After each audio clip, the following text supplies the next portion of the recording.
Os espíritos exercem alguma influência sobre os acontecimentos da vida? Certamente, uma vez que vos aconselham. Eles exercem essa influência de outro modo, além dos pensamentos que sugerem, ou seja, têm uma ação direta sobre a realização das coisas? Sim, mas nunca agem fora das leis da natureza. Isso quer dizer, gente, que tem outras leis da natureza que desconhecemos.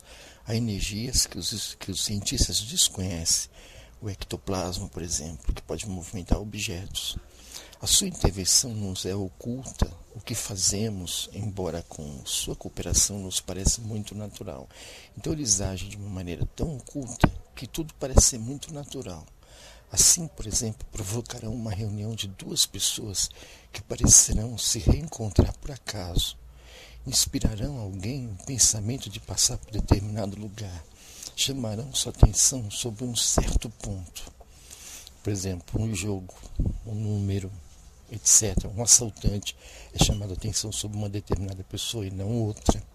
Se isso deve causar o resultado que tenho em vista obter, de tal modo que o homem, acreditando seguir somente um impulso próprio, conserva sempre o seu livre-arbítrio, quer dizer, a liberdade de escolha. Então ele não poderá culpar ninguém pelo que ele escolheu. Então, gente, há uma intervenção muito grande nas nossas vidas dos espíritos, para o bem e para o mal.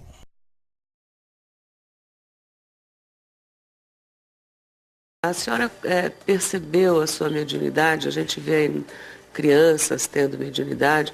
Quer dizer, quando foi? Eu sei, inclusive, que tem um livro que eu vou ler, que vou seu te oferecer filho... o livro. Muito obrigada. Que seu filho escreveu, um pouquinho, né? do meu trabalho. Isso que está aqui é um pouquinho do que já foi feito.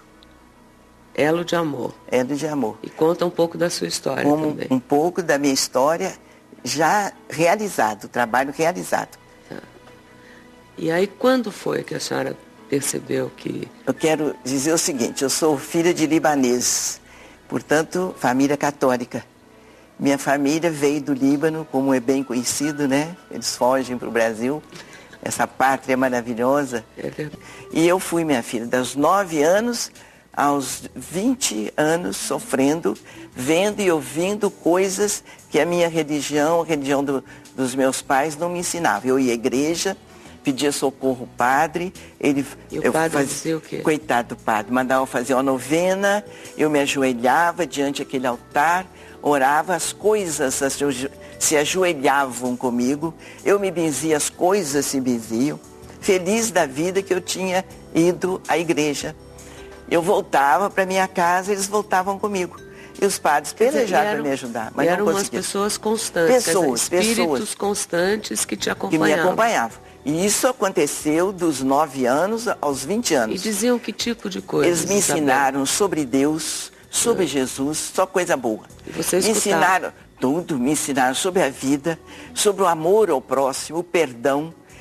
Tudo que é bom, que nos dá paz, que nos dá saúde, que é a mensagem de Jesus, eles me ensinaram dos 9 anos aos 20. E você no começo não tinha medo? Você se recorda? Não, eu não tinha medo. Anos? O que acontecia é que já com 15, 16 anos, meu quarto ficava cheio dessas coisas que eu não sabia o nome e ninguém sabia. Ninguém sabia informar. Então eu não dormia porque aquelas coisas estavam ali conversando, trocando ideias. Não tinha nada a ver comigo, não. Eles me deixavam vê-los. Eles não me prejudicavam em nada. Me ensinavam coisas que a minha religião não ensinava, ninguém falava. Então eu fiquei sem dormir. Minha irmã dormindo do lado e fala, Isabel, até essa hora você não dormiu? Eu falo, de que jeito eu vou dormir? Nosso quarto está cheio. Ela fala, cheio de quê? Eu falei, não sei, cheio de gente conversando. Como é que eu não vejo? Eu falei, não sei. Eu sei que eu vejo, porque você não vê, eu não sei. E isso continuou, eu ia à igreja, pedia socorro. Os padres pelejaram para me ajudar, mas não tinha condição. A instituição não dava condições aos padres de me orientar, mas eles insistiram.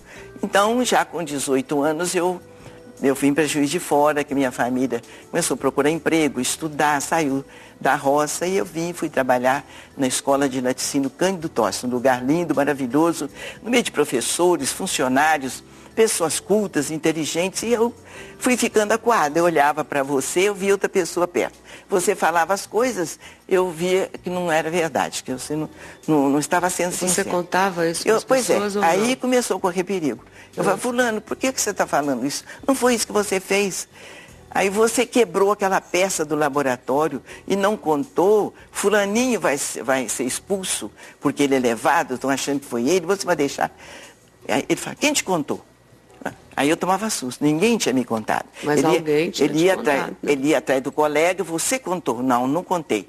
Era aquela, então eu comecei a perceber que eu estava diferente das pessoas, eu era diferente, não podia continuar assim, era perigoso a gente ser diferente. Naquela época era perigoso. Entendi. E disso, meu chefe percebeu, o doutor Vicentino Mazini, uma joia de alma, me chamou, Isabel, o que está acontecendo com você? Você está fugindo das pessoas, porque eu não podia mais lidar com as pessoas. Quando o doutor Mazini me informou, olha, você procura um centro espírita, você é médium, o que você acha que eu fiz? Eu me benci na carinha dele, tadinho. E falei, Cruz Credo Maria, eu sou católica, eu não acredito nisso. Ele falou, não, você não conhece nada do que eu vou te falar. Você nunca viu nada parecido. E realmente, eu fui ao centro pela primeira vez, ninguém me conhecia, eu estava vindo do interior. Aí assisti aquilo tudo, cheguei lá na mesa, quando terminou, fui lá na mesa.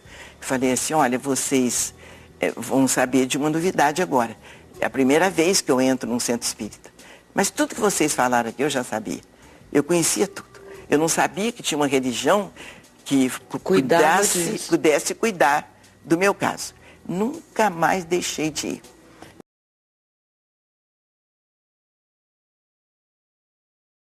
Mas há estudos que tentam explicar por que alguns indivíduos teriam maior sensibilidade do que os outros. O médico Sérgio Felipe de Oliveira investiga o tema há muitos anos. A mediunidade trata dessa relação entre o espírito e o corpo.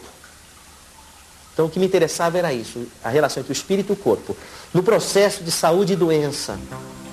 Ele direcionou os estudos na região do cérebro onde fica a pineal, uma glândula que já tinha despertado o interesse do filósofo e matemático francês Descartes, no século XVII.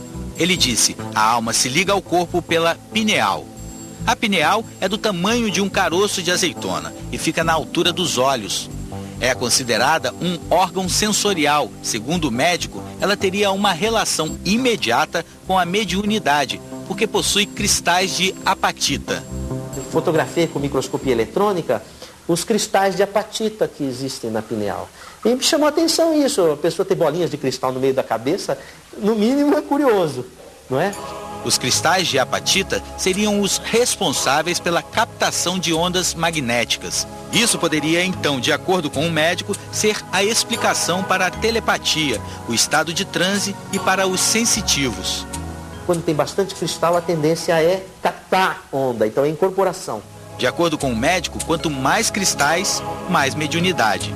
A pineal conseguiria captar ondas e transformar em mensagens. A ciência acompanha esses estudos e fenômenos, ainda sem uma conclusão. O que é ruim é o cientista achar que ciência só é materialismo. Isso é uma falha de concepção do que seja ciência.